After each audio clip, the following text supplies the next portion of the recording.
आप सभी को मेरी राम राम। हरिभूमि न्यूज बुलेटिन में आपका स्वागत है। तो आज की वीडियो में हम सबसे पहले बात करते हैं कल होने वाली मॉक ड्रिल की। पहलगांव हमले के बाद से सरकार और सेना एक्शन मोड में है। इस बीच देशव्यापी स्तर पर कल देश के 244 जिलों में मॉक ड्रिल की जाएगी।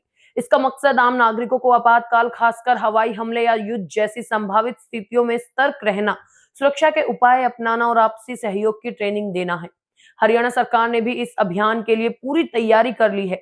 गुरुग्राम में ड्रिल को लेकर विशेष इंतजाम किए गए हैं। गुरुग्राम के अलावा फरीदाबाद, पानीपत, रोहतक, हिसार, अंबाला, सिरसा, यमुनानगर और पंचकुला समेत 11 जिलों को इस मॉक ड्रिल में शामिल किया गया है।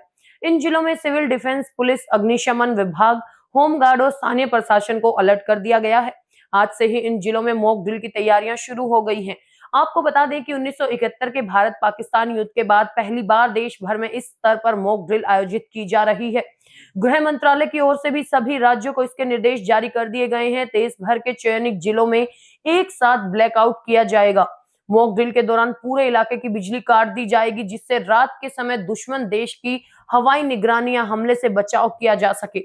साथ ही तेज आवाज में सायरन बजाए जाएंगे, जो हवाई हमले की चेतावनी का संकेत देंगे। सायरन सुनते ही नागरिकों को पहले से तय सुरक्षित स्थानों या बंकरों में पहुंचना होगा। इस दौरान लोगों को ये भी सिखाया जाएगा कि आपातकाल में कैसे खुद की और दूसरों की मदद करें। अब बात करते हैं एसवाईएल मामले की। हरियाणा और पंजाब के बीच सतलुज यमुना लिंक नहर के जल वितरण का मामला बढ़ता ही जा रहा है। अब ये मामला सुप्रीम कोर्ट पहुंच गया है। सुप्रीम कोर्ट ने आज हरियाणा द्वारा पंजाब के खिलाफ दायर किए गए मुकदमे पर सुनवाई की। देश की सर्वोच्च कोर्ट ने पंजाब और हरियाणा सरकारों को सतलुज यमुना लिंक नहर विवाद सुलझाने के लिए केंद्र के साथ सहयोग करने के निर्देश दिए। आपको बता दें कि सुप्रीम कोर्ट द्वारा पंजाब को एसवाईएल नहर बनाने के लिए 2 बार आदेश देने के बावजूद विवाद अभी भी लंबित है। मामले की सुनवाई की जा रही है और जस्टिस BR गवई और जस्टिस ऑगस्टीन जॉर्ज मसीह की बेंच को केंद्र ने सूचित किया कि इस मुद्दे को सौहार्दपूर्ण ढंग से सुलझाने के लिए प्रभावी कदम उठाए गए हैं। इस पर बेंच ने कहा कि हम दोनों राज्यों को सौहार्दपूर्ण समाधान निकालने के लिए केंद्र सरकार के साथ सहयोग करने के निर्देश देते हैं। मामले की अगली सुनवाई 13 अगस्त को होगी। उधर हरियाणा मंत्रिमंडल ने पंजाब द्वारा राज्य को 4500 क्यूसेक पानी नहीं दिए जाने की कदम की आज कड़ी निंदा की। मुख्यमंत्री नायब सिंह सैनी ने पड़ोसी राज्य पंजाब पर जल बंटवारे के मुद्दे पर तुच्छ राजनीति करने का आरोप लगाया। मंत्रिमंडल की बैठक की अध्यक्षता करने के बाद संवाददाता सम्मेलन को संबोधित करते हुए सैनी ने कहा कि वो पंजाब विधानसभा द्वारा सर्वसम्मति से पारित किए गए प्रस्ताव की कड़ी निंदा करते हैं, जिसमें कहा गया कि हरियाणा को उसके हिस्से का एक बूंद पानी भी नहीं दिया जाएगा। सैनी ने कहा कि एक प्रस्ताव असंवैधानिक है और देश के संघीय ढांचे के खिलाफ है। ये सिख गुरुओं की शिक्षाओं के भी खिलाफ है। पंजाब सरकार को गुरुओं के शब्दों का सम्मान करना चाहिए और बिना शर्त पानी छोड़ना चाहिए। अगली खबर फरीदाबाद के तिगांव से आ रही है, जहां 10वीं की छात्रा के साथ दुष्कर्म का मामला सामने आया है। छात्रा सुबह 10:30 बजे स्कूल जाने के लिए निकली थी। उसी समय कुछ आरोपियों ने छात्रा को कार में अगवा कर वारदात को अंजाम दिया। इसके बाद बीच रास्ते में लड़की को फेंककर फरार हो गए। पीड़िता अपने घर पहुंची और उसने अपने परिजनों को इस बारे में बताया। परिजन पीड़िता को लेकर पुलिस के पास पहुंचे। उन्होंने पुलिस में शिकायत दर्ज कराई। शिकायत के अनुसार 2 युवकों ने छात्रा को रास्ते में रोककर जबरन कार में डाल लिया। इसके बाद उन्होंने चलती कार में दुष्कर्म किया। पीड़िता ने पुलिस को बताया कि आरोपी उसे कार में घुमाते रहे, जान से मारने की धमकी देकर उसके साथ रेप करते रहे। दोपहर बाद वो उसे कार से फेंककर भाग गए। वो किसी तरह से घर पहुंची और अपने परिजनों को पूरी घटना बताई। पुलिस ने मामला दर्ज कर लिया है और आरोपियों की तलाश शुरू कर दी है। पुलिस ने दावा किया कि जल्द आरोपियों को गिरफ्तार कर लिया जाएगा। अब खबर करनाल से, जहां विपक्ष के नेता और कांग्रेस सांसद राहुल गांधी ने शहीद विनय नरवाल के परिजनों से मुलाकात की और करीब 1.5 घंटे उन्होंने लेफ्टिनेंट के परिजनों से बातचीत की।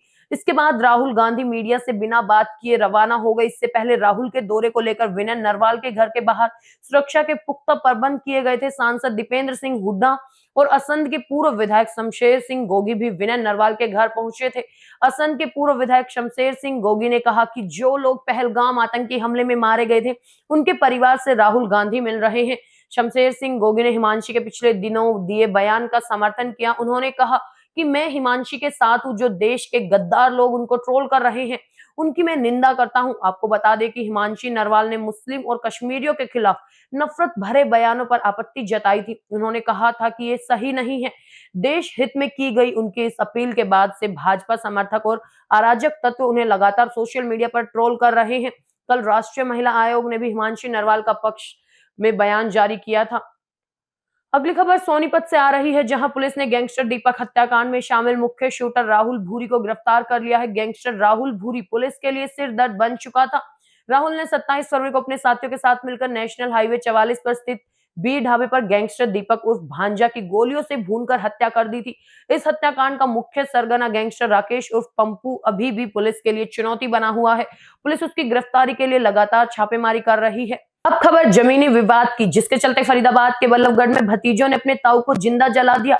गंभीर हालत में उसे दिल्ली के सफदरजंग अस्पताल में भर्ती कराया गया था, जहां उसकी मौत हो गई। बल्लभगढ़ के सेक्टर 3 का रहने वाला 60 वर्षीय रामस्वरूप मूल रूप से राजस्थान के अलवर जिले के गांव करोड़ा का रहने वाला था। पिछले 40 सालों में वो बल्लभगढ़ में मकान बनाकर रह रहा था। मृतक की बेटी शिमला ने बताया कि उसके पिता रामस्वरूप अपने बड़े भाई के बेटे सोहन के बच्चे के कुआं पूजन में अलवर गए हुए थे। इस दौरान सोहन ने उनके पिता को शराब पिलाई और देर रात के समय गली में बाहर अपने भाई कालिया के साथ मिलकर उन्हें जिंदा जला दिया।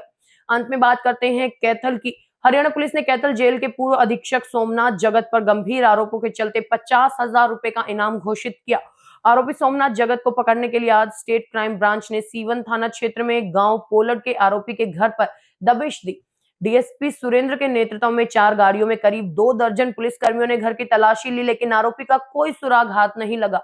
सोमनाथ जगत पर जेल अधीक्षक रहते हुए जेल मैनुअल का उल्लंघन करने का गंभीर आरोप है।